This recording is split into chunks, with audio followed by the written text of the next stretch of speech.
For years, Talladega Superspeedway has been known for close racing and then the big one. Even the cleanest race can then turn into carnage in seconds. Today, we rerun the 2014 Aaron's 499, where something big is going to lead to the biggest opportunities for some of the drivers.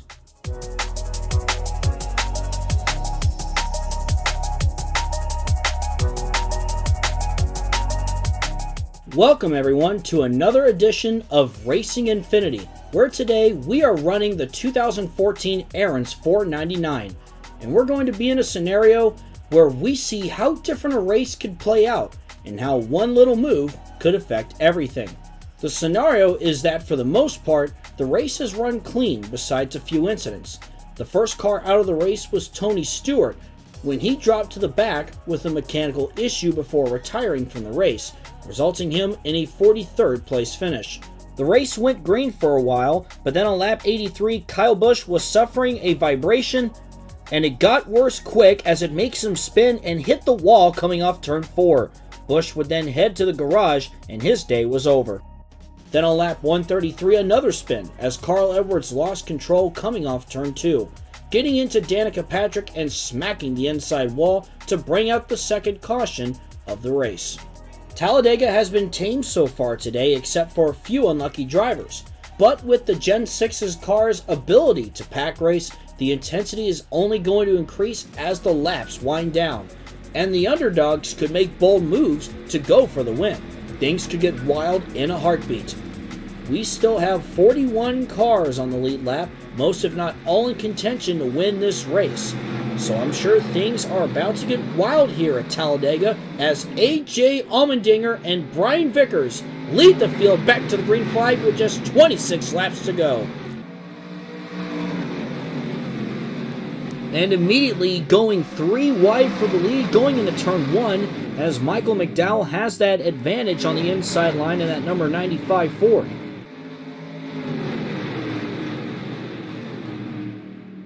Allmendinger is now lined up behind McDowell as he continues to lead. Brian Vickers moves up high as all the remaining cars roar down the back straightaway.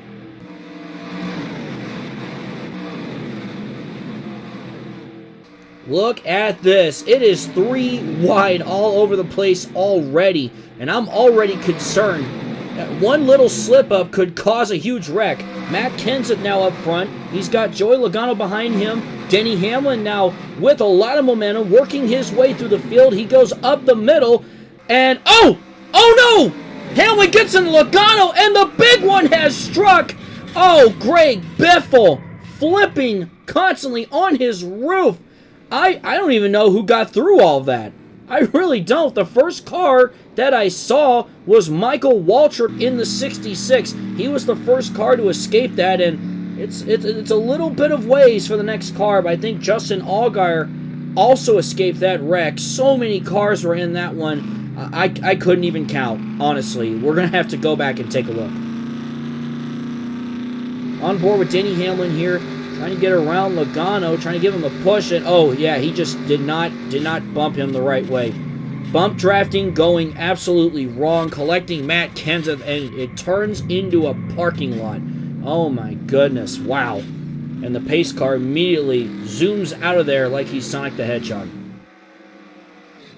And here's another view here as, oh my goodness, that's Talladega. That's the nature of Talladega right there. The big one has struck, so many cars involved. AJ Allmendinger, Brian Vickers, on board Greg Biffle here, who was set flipping on his roof, and as you could see, pretty much cutting out our cameras there. Couldn't get you any more of that. An absolute wild wreck after what was a very calm race.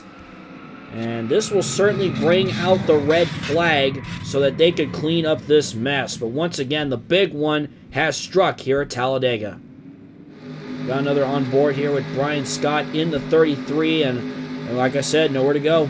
Absolutely nowhere to go. What can you do? Cole Witt in that mess. Reed Sorensen trying to push through there. Danica looks okay.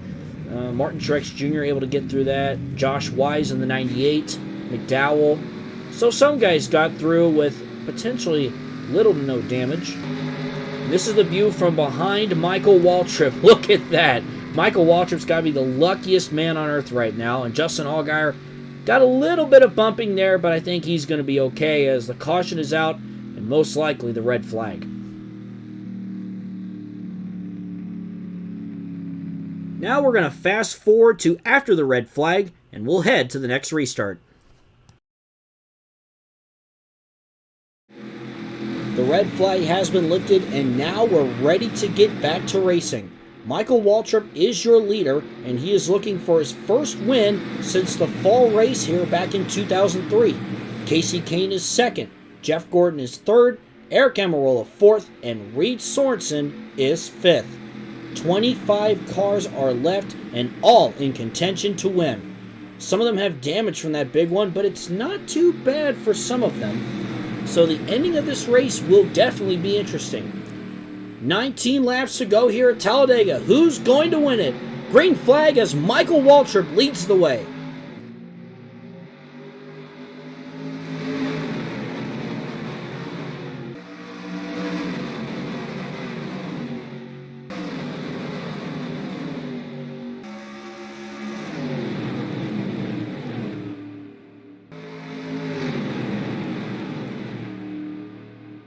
A solid start here for Kahne and Waltrip now as they come off turn 2, but now it looks like Kasey Kahne has the advantage.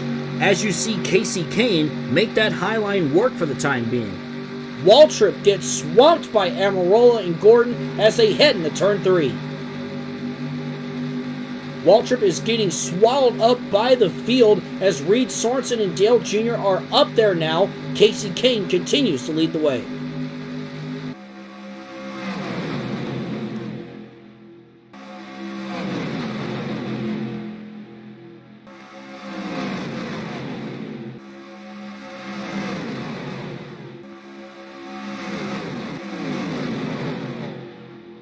Now Trevor Bayne, the 2011 Daytona 500 winner, is up there as he now goes to the inside with a little bit of help from Ricky Stenhouse Jr. in that number 17 car. Trevor Bayne moves up to second.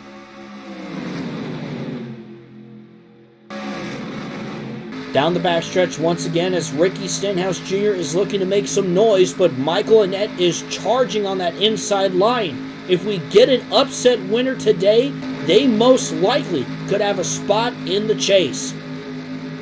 Michael Annett getting the push from Landon Cassill. Now he goes to second. Annett moves up high as they come back around, but no luck as Landon Cassill and Danica Patrick are now in the frame. Let's now get on board with Danica Patrick as she now moves her way to second. But not for long. Here comes Josh Wise in that Dogecoin Ford. He's up to second now, but it is still all Kasey Kahne out in front. You see guys like Justin Allgaier, Michael McDowell, and Ryan Truex up there now. If any of those guys win today, it could change their career for the good. Taking a look back behind the leader, it is 3 wide. Josh Wise on that outside, Casey Mears in the middle, Justin Allgaier on the inside, and it looks just as crazy as it did before that first big one that we saw. I say first because I have a bad feeling we could get a second big one. Kasey Kahne continues to lead the way. He looks like the car to beat right now. Meanwhile, it is an absolute melee behind him. Michael McDowell peeking to the inside now. He's looking to make some noise in that 95. We saw him up front before that big one. Now he's up to second, right behind Kahne, with Brian Vickers pushing him.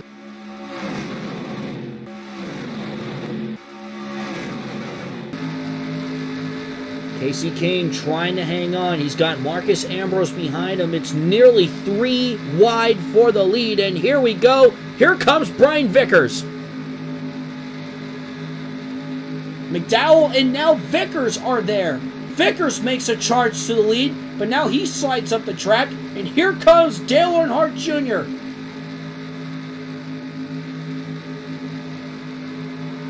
Back to the start-finish line with 15 laps to go. Dale Jr. is out in front, and the crowd is on their feet for number 88.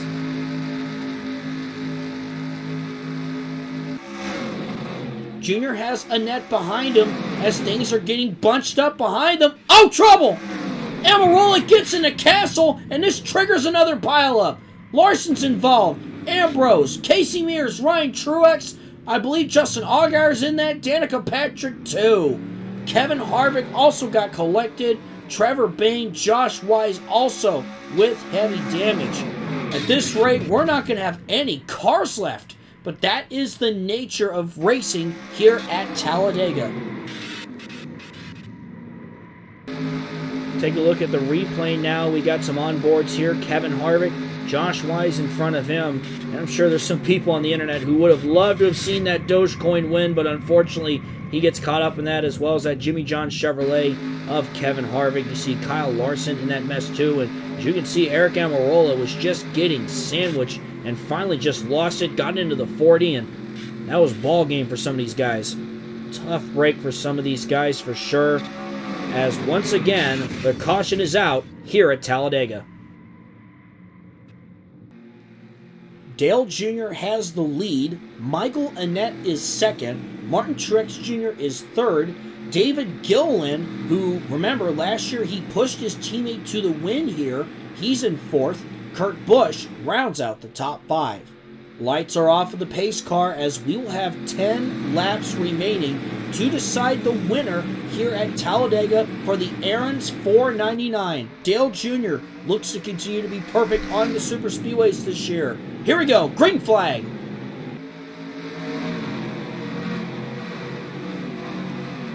And that jumps to the outside, but he has no help at all. And Martin Truex Jr., who learned a lot about racing at Talladega from Dale Jr., is second. Gilliland knows how to pull an upset too, and he's in third now, and now he's going for second. We go on board with Martin Truex Jr., sitting there in second right behind Dale Earnhardt Jr. But David Gilliland now peeks to the inside. He is looking for second. He's got Kurt Busch behind him, and Gilliland is going to get around Martin Truex Jr. David Gilliland moves to second. David Gilliland, he's very good on these super speedways too. He pushed a teammate to the win here a year ago. Now he wants some glory for his own. And there are still several competitors still in this race. The question is, who has something for Dale Jr.? He is going to be tough to beat. He has one of the best cars in the field for sure, at least of the cars that are left. Earnhardt won the Daytona 500 to start the season off, and it looks like he is back in his DEI form when he was dominant on the super speedways. But David Gilliland is still there in second. We look behind him, you see Michael McDowell, Kurt Busch, I think Ricky Stenhouse Jr. is back there. Still a lot of racing left to go here at Talladega as McDowell peeks to the inside of Gilliland now.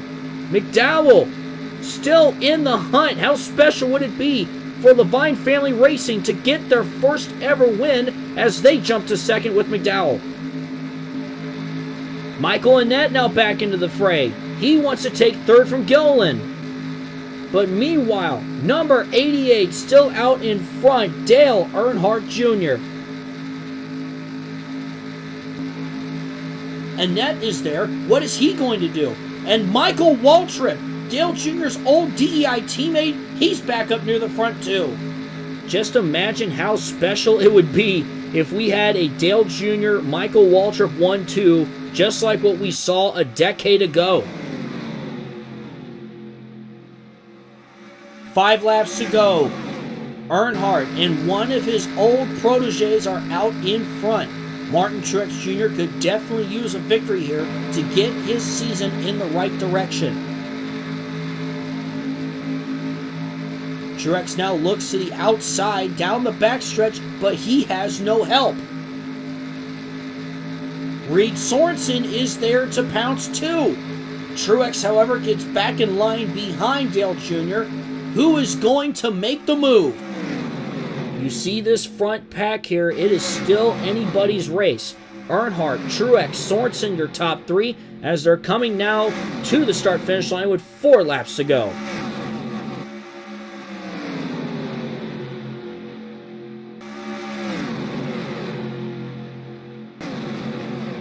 4 to go now, and here comes Truex. He's to the inside of Earnhardt. He's got David Gilliland behind him as they battle side by side and down the backstretch. Truex trying to show up his old boss, but Dale Earnhardt Jr. not going to make that easy. He's got Reed Sorensen behind him.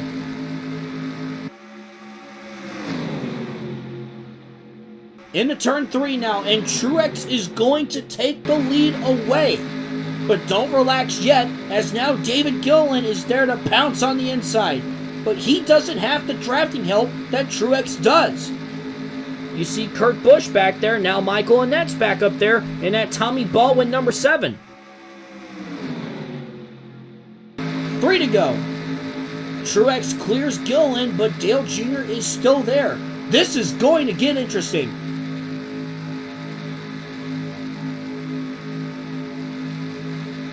Gilliland may have some help now in the form of Brian Vickers and the Aaron's Dream Machine. Can Vickers hook up to David Gilliland here and give Gilliland a chance?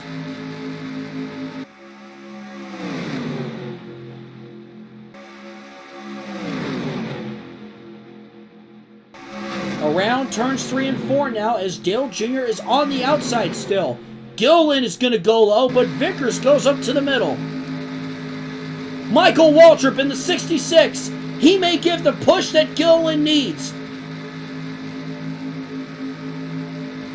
Gilliland stays low, and he will assume the lead. David Gilliland to the front, and now he's got a difficult task ahead of him. Ricky Stenhouse Jr., fellow Ford driver, what is he going to do? Is he going to stick with Gilliland, or is he going to go for the win? A spot for the chase is up for grabs here. David Gilliland is going to have to make his car 5 lanes wide as Ricky Stenhouse Jr. is all over the back of him, the 2-time NASCAR Nationwide Series champion, trying to take the lead away, but Gilliland not making this easy. Here they come now to the white flag. 1 lap to go, and it's David Gilliland, who finished second to his teammate David Ragan here a year ago, and now he wants a shot at glory and possibly a spot in the chase.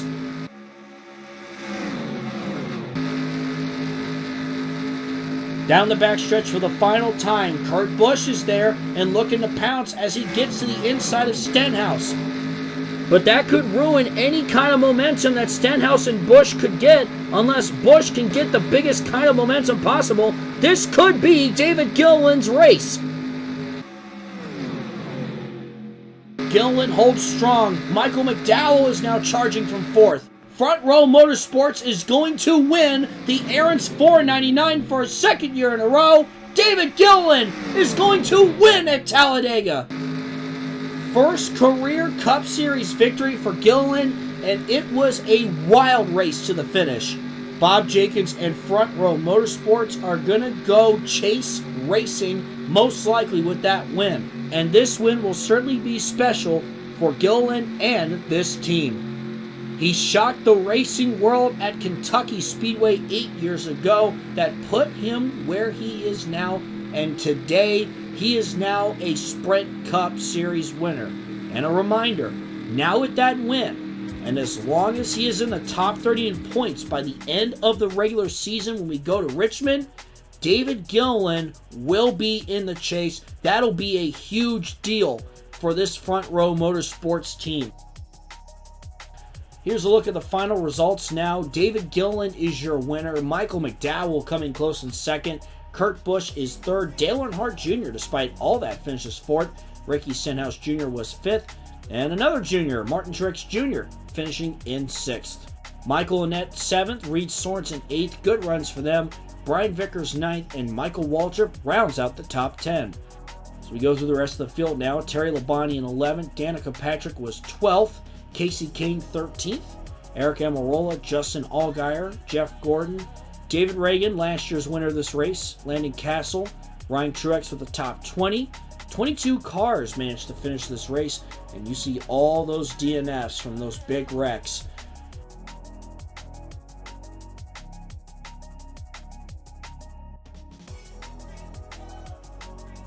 It was clean for the most part, despite a few unlucky mishaps, but then things got wild at the end, and a huge congratulations to David Gilliland. He's going to remember this one for the rest of his life. Before we finish today, I'd like to talk a little bit more about something with Talladega, but not this Talladega. If you follow my Sunday Night Lights series, you'd know that we've been working on a different Talladega track that keeps its unique character on a shorter, safer layout. Well, the complete version of it is coming along well, as is the series' biggest season yet. Please take a look at what's to come.